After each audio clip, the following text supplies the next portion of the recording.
இலங்கையின் புதிய சபாநாயகராக வைத்திய கலாநிதி ஜகத் விக்ரமரத்ன தெரிவு செய்யப்பட்டுள்ளார். இன்று காலை 9:30க்கு நாடாளுமன்ற அமர்வு ஆரம்பிக்கப்பட்ட நிலையில் புதிய சபாநாயகரின் தெரிவு இடம்பெற்றது.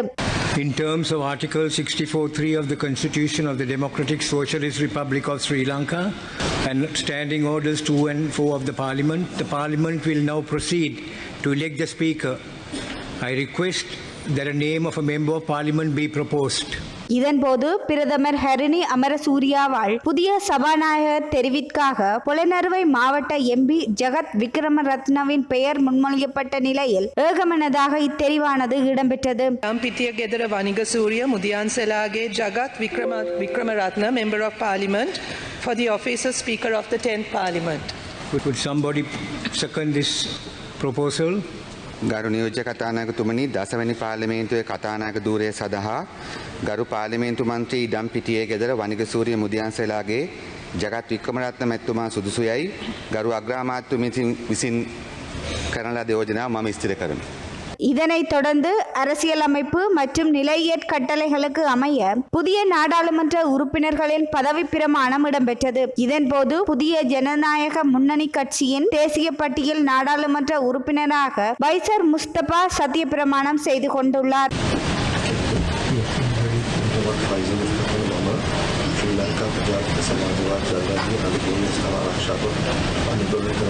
ශ්‍රී ලංකාවේ දේශය තුළ වෙනම රාජ්‍යයක් පිටීමට කෙලින්ම හෝ අන්‍යාකාරයෙන් ශ්‍රී ලංකාව තුළ හෝ දීහෝ ඊටදී ආධාර දීම අනුබල දීම අනුග්‍රහය දැක්වීම උදවිය දීම දැක්ව දීම හෝ දේශා කිරීම නොකර බවද ගෞරව බහුමාන යුක්තව ප්‍රකාශ කර යන්නේ 2021 දෙසැම්බර් මාස 13 වෙනිදා පාර්ලිමේන්තුවේදී ඉදිරි ප්‍රතික්‍රියාදී අසකල බව.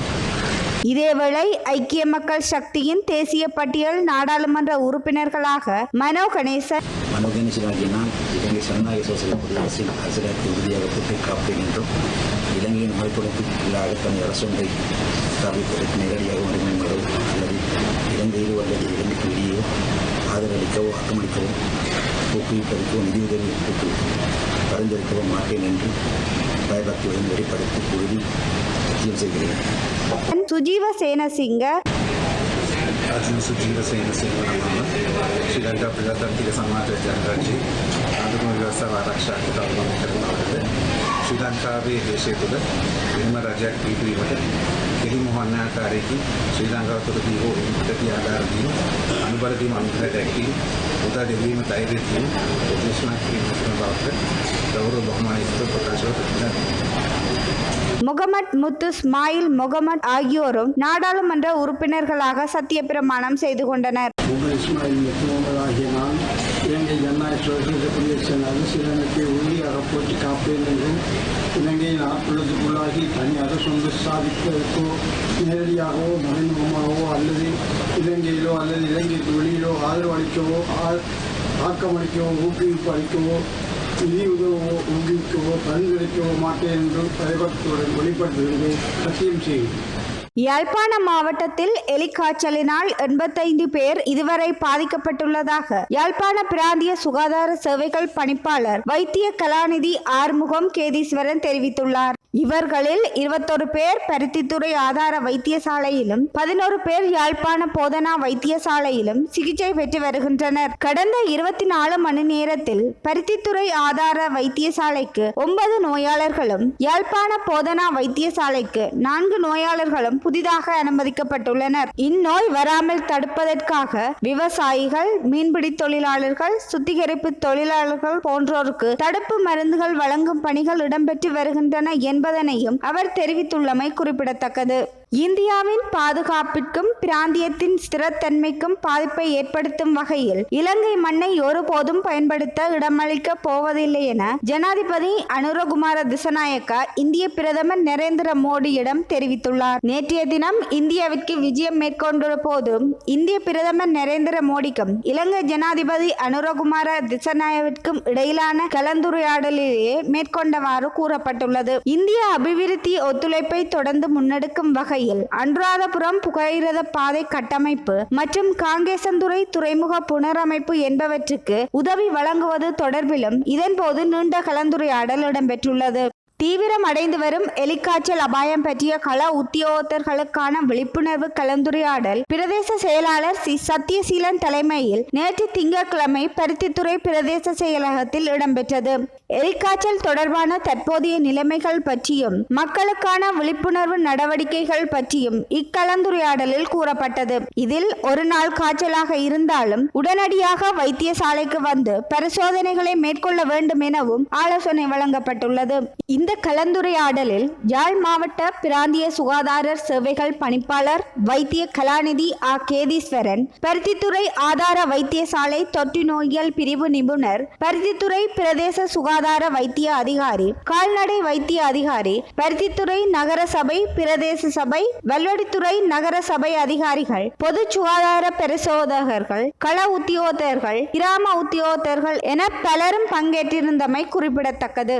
இந்தியாவிற்கு 3 நாள் உத்தியோகபூர்வ விஜயம் மேற்கொண்டுள்ள ஜனாதிபதி அனுரகுமார திசாநாயக்கா நேற்று திங்கட்கிழமை இந்திய முன்னணி வர்த்தக பிரதிநிதிகளுடன் கலந்துரையாடலில் ஈடுபட்டுள்ளார். இலங்கையின் முதலீடு செய்வதற்கான சாதகமான சூழல் குறித்து விளக்கமளித்த ஜனாதிபதி இலங்கையில் முதலீடு செய்யுமாறு இந்திய தொழில் முனைவோரிடம் கோரிக்கை விடுத்துள்ளார். இரு நாடுகளுக்கும் இடையிலான முதலீடு மற்றும் வர்த்தக உறவுகளை விரிவுபடுத்தும் நோக்கில் நடைபெற்ற இந்த கலந்துரையாடல் டிஜிட்டல் பொருளாதாரம், சுற்றுலா, புதுப்பிக்கத்தக்க எரிசக்தி மற்றும் தகவல் தொழில்நுட்பம் ஆகிய துறைகள் குறித்தும் விசேட கவனம் செலுத்தப்பட்டுள்ளது.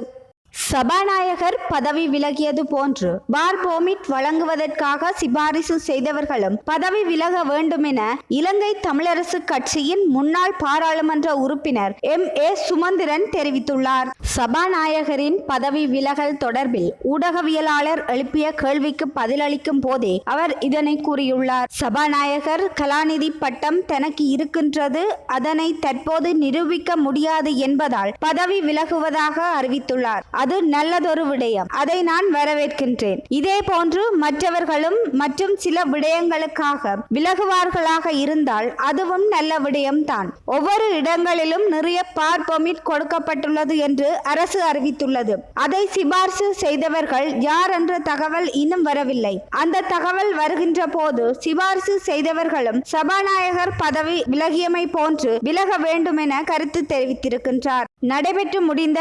2024ஆம் ஆண்டு தரம் 5 புலமை பரீட்சையை மீண்டும் நடத்துமாறு பரீட்சைக்கு தோற்றிய மாணவர்கள் மற்றும் அவர்களது பெற்றோர்களினால் உயர் நீதிமன்றத்தில் தாக்கல் செய்யப்பட்ட மனுக்கள் மீதான விசாரணைகள் இன்று செவ்வாய்க்கிழமை இடம்பெறவுள்ளன. குமுதினி விக்ரமசிங்க, ஜசந்த கொதாகொட மற்றும் அர்ஜுன உபேசேகர உள்ளிட்ட உயர் நீதிமன்ற நீதியரசர்கள் முன்னிலையில் விசாரணைகள் இடம்பெறவுள்ளன. ஜனாதிபதியின் கொடுப்பனவு என்ற பெயரில் அரசாங்கத்தின் வேலை திட்டம் முன்னெடுக்கப்படுவதாக சமூக வலைத்தளங்களில் தற்போது வெளியாகும் தகவல்கள் உண்மைக்கு புறம்பானவை என அரசாங்க தகவல் திணைக்களம் அறிவித்துள்ளது. அரசாங்க உதவி வேலை திட்டம் தொடர்பில் தீர்மானம் மேற்கொள்ளப்படுமாயின் அமைச்சரவை முடிவுகளை அறிவிக்கும் ஊடக சந்திப்பின் ஊடாக பொதுமக்களுக்கு அறிவிக்கப்படும் என அரசாங்க தகவல் திணைக்களம் தெரிவித்துள்ளது. அதற்கமைய இது தொடர்பில் உண்மைக்கு புறம்பான தகவல்களை பகிர்வதை தவிர்க்குமாறும் அதனை மக்கள் நம்ப வேண்டாம் எனவும் அரசாங்கம் பொதுமக்களிடம் வேண்டுகோள் விடுத்துள்ளது.